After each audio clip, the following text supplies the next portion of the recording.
kai skuriamos poros tarp skirtingų saviverčių, pavyzdžiui, vyras ar moteris su žema ir aukšta savivertė, kaip tokios poros, kaip jos sutars ir... Nesutars iš karto atsakau. Mhm. Jos kartais gali būti ir nesukurtos, nes čia logika kokia gali būti. Sakysim, jinai masto, kad jinai žino, nemasto, jaučia, kad ten yra menka vertė. Petras ją garbina. Ką tai reiškia? Reiškia, kad Petras durnas, kad jis nesugeba išvelgti, kokia jinai yra menkos vertės. Jonas iš jos tyčiojas ir ją žemina. Jonas supranta, kokia jinai yra. Oho. Ir todėl jinai Petrą atmeta ir renkasi Joną. Kas toliau bus? Toliau po kiek laiko jinai Jonui tikriausiai nusibos. Tai čia paryškintas atvejis. Nu, toksai jo, bet labai aiškiai papasakotas, taip, labai gerai. O tai išeina, palaukit, kad skirtingų saviverčių žmonės... Nu, visi mes skirtingų, bet jos turėtų būti, mano supratimu, jos turėtų būti panašios. Nes ką aš jau galiu tiesiog iš tos pažinčių organizavimo patirties pasakyti, kad žmonės su labai skirtingomis savivertėmis, jie tiesiog negalėdavo bendrauti. Nu, tai ar yra, kad perima vienas kito savivertę kažkaip santykyje? Šiek tiek, bet... Kuris kurio, pavyzdžiui? Ar gali pastumėti vienas kitą link aukštesnės savivertės? Gali, bet tai kalbame apie nedidelius skirtumus. Nes ryškų skirtumai jau kaip ir... Tiesiog savaime nesusijęs.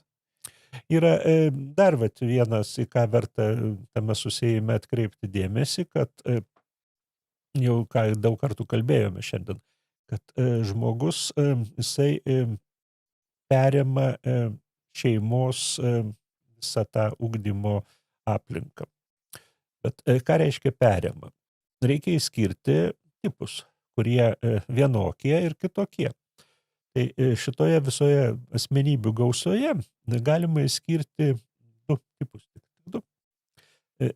Vienas taip vadinamas lydinio žmogus. Tai, kaip kuo jis pasižymi? Visi mes turėjom patirtį 9 mėnesių, kada mes ir aplinka buvo tas pats. Ir gimimas reikia suvokti, kad aplinka ir pati asmenybė skiriasi. Ir šitas suvokimas ne iš karto ateina. Dar ten kokių 1,5 metų vaikas gali pats savo kūdikį, pats savo į kulną kasti ir pats dėl to verkti, nes jis dar neskiria. Ne visai neatskyrė savęs nuo aplinkos. Reikia atskirti savo kūną nuo aplinkos. Kitas etapas, reikia atskirti savo emocijas, savo poreikius, savo mąstymą nuo aplinkos. Tie visi dalykai turi būti suvokti kaip skirtingi. Ir suvokta, kas yra mano, o kas yra mano tėvų norai. Tai konkrečiai pavyzdžių, vėlgi pailiustruočiau, kad, sakysim, jūs sakote Marytei, kad tu gal, reiškia, pagalvok, Petras, toksai žmogus, narkotikus vartojantis ir išvis, o Marytė atsako taip, aš Petrą myliu, blogo žmogaus aš nemylėčiau. Vadinasi, visos čia kalbos apie narkotikus ar nusikaltimus nesąmonė. Mhm. Tai čia būtų taip vadinamas lydinio žmogaus atsakymas. Diferencijuoto žmogaus Marytė atsako, aš Petrą myliu, taip jisai turi trūkumus, stengsiuos ten padėti jų atsisakyti. Jinai juos pripažins, o ta pirmoji neiks. Ir dabar kas toliau vyksta? Tie, kur pavadinau lydinio žmonės, jie vienas kitą ir suranda. Ir jie toliau tęsia. Ir tada jiems, kokia jų yra problema, tiesiogiai jau čia tarsi iš toli pradėjau, bet vis tiek mes šiandien prie savivertės ateiname. Kad kadangi jie save žemai vertina, tai jie labai laukia, kad kažkas kitas patvirtintų jų vertę. Bet tą žemą vertę. Iš vis vertę Ai, kad patvirtintų. kažkokią vertę. Jo, vat maždaug, kodėl jūs man nepasakėte, kad aš šiandien labai protingai kalbu? O jūsų koks turėtų būti atsakymas? Nu, būčiau pasakęs, jeigu ir jūs man būtumėte tai pasakę. Bet mes save, dabar pabūkime tais, žemo vertinimą, mes save taip vertiname, kad mes to net nedrįstame paklausti.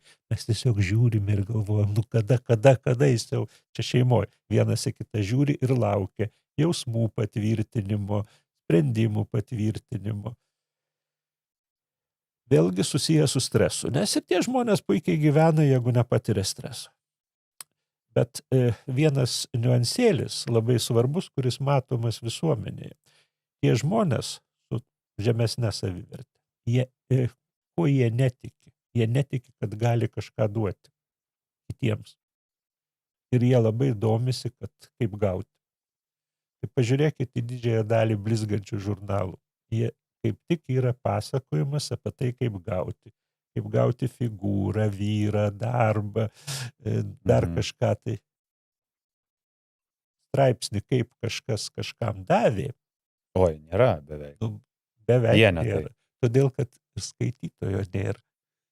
Visi domisi, kaip gauti. Gauti reikia tam, kuris save žemai vertina ir netiki, kad gali duoti.